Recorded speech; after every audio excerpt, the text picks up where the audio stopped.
Hello friends, welcome to my channel. उम्मीद करती हूँ आप सब खुश होंगे, आबाद होंगे और अपने अपने घरों में महफूज होंगे। तो आज फिर से एक बहुत ही दिलकश कहानी के साथ मैं आपके सामने हाजिर हूँ, उदास पत्थर।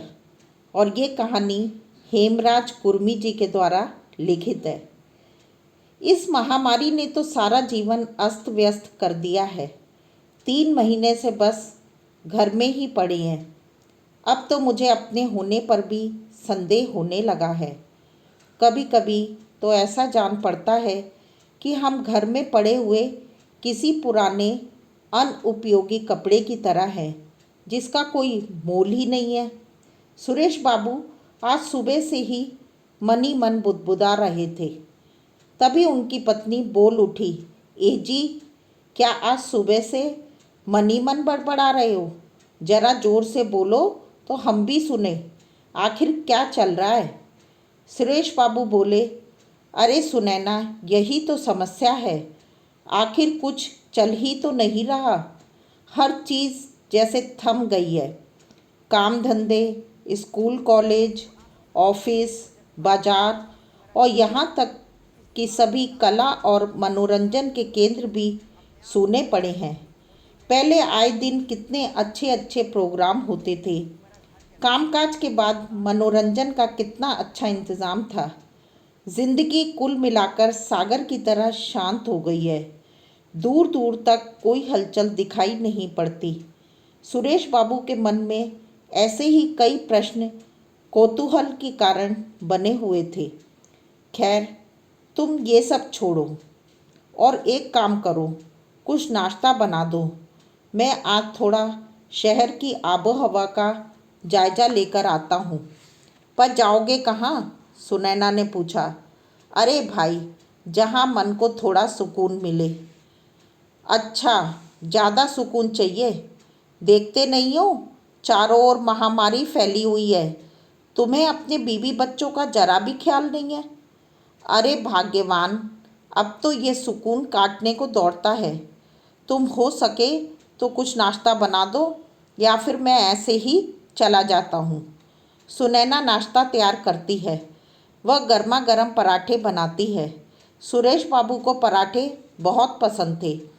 पराठों का आनंद लेते हुए बोले, चलो, आज के दिन की शुरुआत तो अच्छी हुई।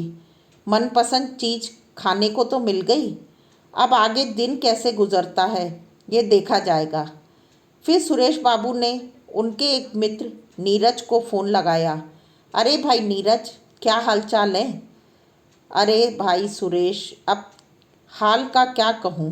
सच कहूँ तो बेहाल है। अब ऐसा लगने लगा है कि घर में पड़े पड़े बीमार हो गए हैं, और नहीं हुए तो अब हो ही जाएंगे। ऐसी बात है तो चलो चलते हैं, सुरेश बाबू ने कहा। पर कहाँ? नीरज ने पूछा। अरे और कहाँ, तुम्हारी बीमारी दूर करने। बस तुम तैयार हो जाओ, मैं अभी तुम्हारे घर पहुँच रहा हूँ। एक पल को नीरज को ऐसे लगा मानो सूखती हुई बेल पर किसी ने पानी डाल दिया हो और उसके कुम्हलाए हुए पत्तों में फिर से जान आ गई हो। नीरज चहक कर बोला, फिर तो ठीक है, आ जाओ सुरेश बाबू। अब तो सुरेश बाबू के चेहरे पर भी चमक आ गई थी। और आए भी क्यों ना, आखिर जिगरी दोस्त से 3 महीने बाद जो मिल रहे थे। थोड़ी देर के बाद वे नीरज के घर के सामने थे। उन्होंने बाइक का हॉर्न बजाया। उसकी आवाज़ सुनकर नीरज घर के बाहर आ गया। वो पूछने लगा, दोस्त अब कहाँ चलें? अरे भाई पता नहीं, फिर भी देखते हैं कहाँ चलना है। सुरेश बाबू ने बाइक स्टार्ट की और चल पड़े अपनी मंजिल की ओर। पहले वे दोनों बाजार पहुँचे तो वहाँ पर बहुत ही सुनसान था। चारों ओर सन्नाटा पसरा हुआ था। सड़क पर वाहन नदारद थे, पर धोबी के कुछ गधे ढेंचू ढेंचू करते हुए आवारा घूम रहे थे। लगभग आधा बाजार बंद था। हालांकि कुछ दुकानें खुली थी, लेकिन दुकानों में ग्राहक नदारद थे। अरे यार सुरेश, बाजार की तो रौनक ही गायब हो गई। नीरज ने कहा, अब कहाँ चलें कि मन प्रसन्न हो जाए। बहुत दिनों से मन बहुत उदास है। सुरेश ने कहा, अरे यार एक काम करते हैं, हम कला भवन चलते हैं। वहाँ पर हो सकता है कुछ पुराने दोस्त मिल जाए या फिर नए कलाकारों से जान पहचान हो जाए। नीरज बोला, अरे सुरेश बाबू, तुम भी कैसी बातें करते हो।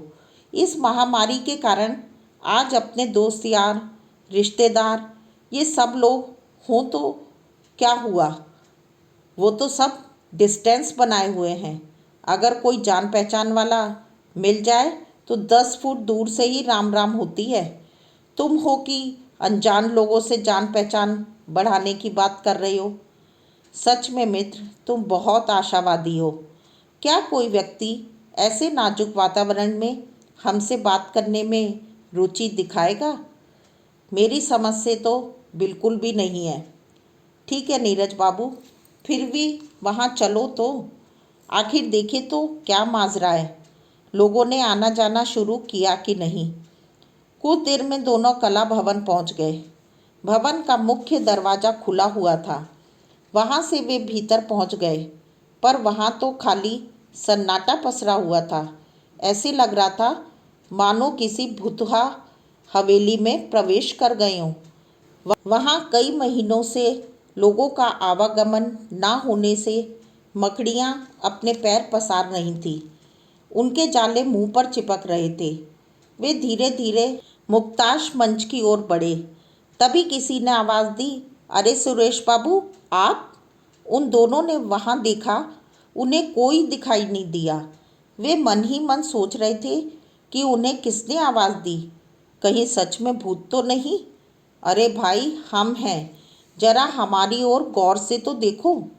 सुरेश बाबू बोले, अरे भाई कौन हो तुम और कहाँ हो, सामने आओ। फिर से आवाज़ आई, अरे हम आपके सामने ही तो हैं।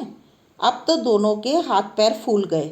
अजब आश्चर्य है, यहाँ कोई भी नहीं है, फिर भी हमें पुकार रहा है। उनको घबराता देख फिर से आवाज़ आई, अरे भाई डरो मत, हम हैं मंच पर सजे हुए खूबसूरत पत्थर। आज बड़े दिनों बाद आपका आना हुआ। हम तो कब से लोगों की राह देख रहे थे। अच्छा, तो ये आप हैं? आपने तो हमें डरा ही दिया था, सुरेश बाबू ने कहा। और भाई कैसे हैं आप? बताएं क्या हाल है आपके? अरे सुरेश बाबू, अब क्या बताएं। कितने दिनों से हमारे कानों ने ढोल, मृदंग, वीणा किसी की आवाज़ नहीं सुनी। हमारी छाती पर ना ही भरतनाट्यम, कथक, ना ही कोई नाटक खेला गया है। इस मंच पर खुले आसमान के नीचे सजे हजारों पत्थर दर्शकों के ना आने से बेहद उदास है। नीरज कहने लगा, यार सुरेश बाबू, इनका तो सचमुच में बहुत बुरा हाल है। देखो तो बेचारे कितने उदास हैं। इनकी तो रौनक ही गायब हो गई है। बेचारे कब से यहाँ पड़े पड़े धूल खा रहे हैं और इनकी कोई सुधि भी नहीं लेता। फिर वे दोनों थोड़ा आगे बढ़े तो वहाँ गुरुदेव की मूर्ति थी। वह उन्हें देखकर मुस्कुरा दी। तुम लोग आ गए? मूर्ति ने पूछा। वे दोनों कहने लगे, जी गुरुदेव, क्या करें, मन ही नहीं माना। चलो अच्छा है, किसी ने तो हमारी सुधि ली। चलो कोई तो आया। कितने महीनों से मैं यहाँ बैठे बैठे लोगों की राह देख रहा हूँ, पर कोई है कि आने को तैयार ही नहीं। मेरा यह कला मंदिर कलाकारों के बिना बेजान सा हो गया है। अच्छा तुम मुझे ज़रा ये तो बताओ, अपने मेहता साहब का क्या हाल है? उनका हाजमा तो ठीक है ना? नीरज बोला, गुरुदेव भला, उनके हाजमे को क्या हुआ? गुरुदेव बोले, अरे मैं तो यूं ही पूछ रहा था, क्योंकि उनकी तो वर्षों पुरानी आदत थी कि अगर वे यहाँ ना आए तो उनका भोजन ही हजम नहीं होता था। वो यहाँ उनके साथी कलाकारों के साथ बैठकर कार्यक्रमों की रूपरेखा गढ़ा करते थे। हे भगवान, ना जाने अब वे कैसे दिन काट रहे होंगे। सुरेश बाबू कहने लगे, गुरुदेव, हमारी भी उनसे काफ़ी समय से भेंट नहीं हुई, और फिर आजकल किसी के घर आ जा भी तो नहीं सकते। अगर किसी के घर पहुंच जाओ तो लोग ऐसे शक की निगाह से देखते हैं मानो हम किसी दूसरे ग्रह से आए हुए प्राणी हैं, इसलिए आजकल किसी के घर भी जाना बंद कर दिया है। अगर हम अपने रिश्तेदारों के यहाँ पहुँच भी जाएं तो ना तो कोई स्वागत होता है और ना ही सम्मान। इसलिए गुरुदेव, अपनी इज्जत अपने हाथ है, अपने घर पर रहने में ही भलाई है। नीरज ने कहा, गुरुदेव, बस एक आप ही हो कि आपके घर आने पर आपने हमारा हालचाल पूछ लिया, नहीं तो लोग दूर से देखकर ही कन्नी काट लेते हैं। फिर वो दोनों मूर्ति को अकेला ही छोड़कर आगे बढ़ गए। पूरे भवन के परिसर में भ्रमण करने के बाद सभागार के दरवाजों पर ताला अपनी ड्यूटी दे रहा था। वो भी कई महीनों से चाबियों के मिलन की आस में लटका था। वह हमें देखते ही चीख चीख कर चिल्लाने लगा, अरे साहब, ओ साहब, अब तो मुझे अपनी चाबियों से मिलवा दो, पता नहीं मुझसे रूठ कर कहाँ चली गई हैं। सुरेश बाबू ने कहा, भाई धीरज रखो, हम तुम्हारी पीड़ा समझ रहे हैं, पर अभी सरकार की आज्ञा नहीं है, सो अभी कुछ और दिन तक तुम्हें यहीं लटकना पड़ेगा। वो ताला उनके सामने गिड़गिड़ाने लगा और बोला, अरे साहब, आप मेरी हालत सरकार को जाकर बता दो, शायद उनको मेरी हालत पर तरस आ जाए। ताले को तड़पता छोड़ वे थोड़ा आगे बढ़ गए। फिर वहाँ पर उन्हें एक सुरक्षा कर्मी दिखाई दिया। नीरज ने उससे पूछा, अरे भैया, क्या अभी यहाँ कोई आ जा नहीं सकता?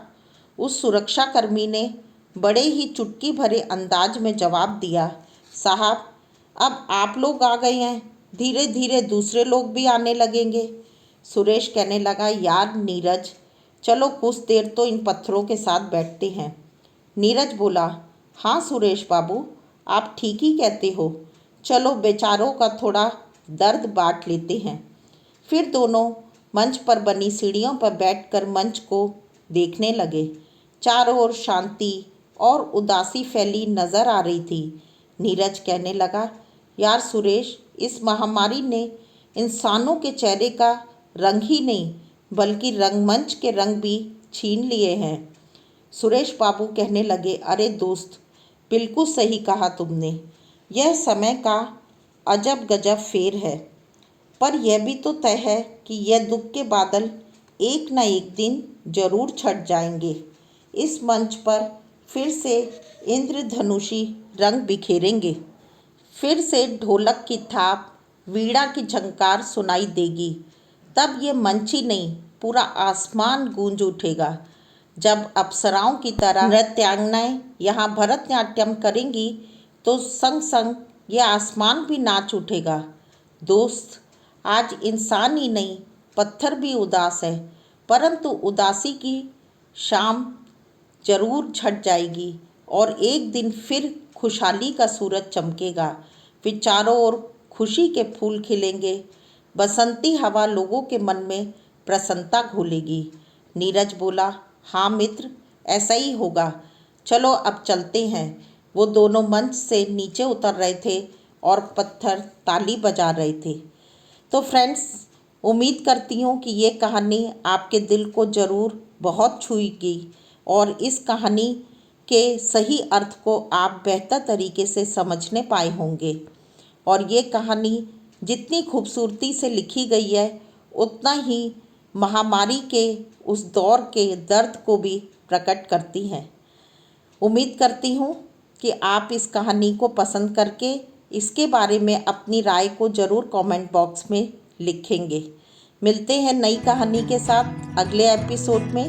तब तक अपना और अपनों का ध्यान रखें, हमेशा खुश रहें और अपनी ज़िंदगी के फैसलों को सोच समझ के लें। Stay blessed, be happy, take care, bye bye.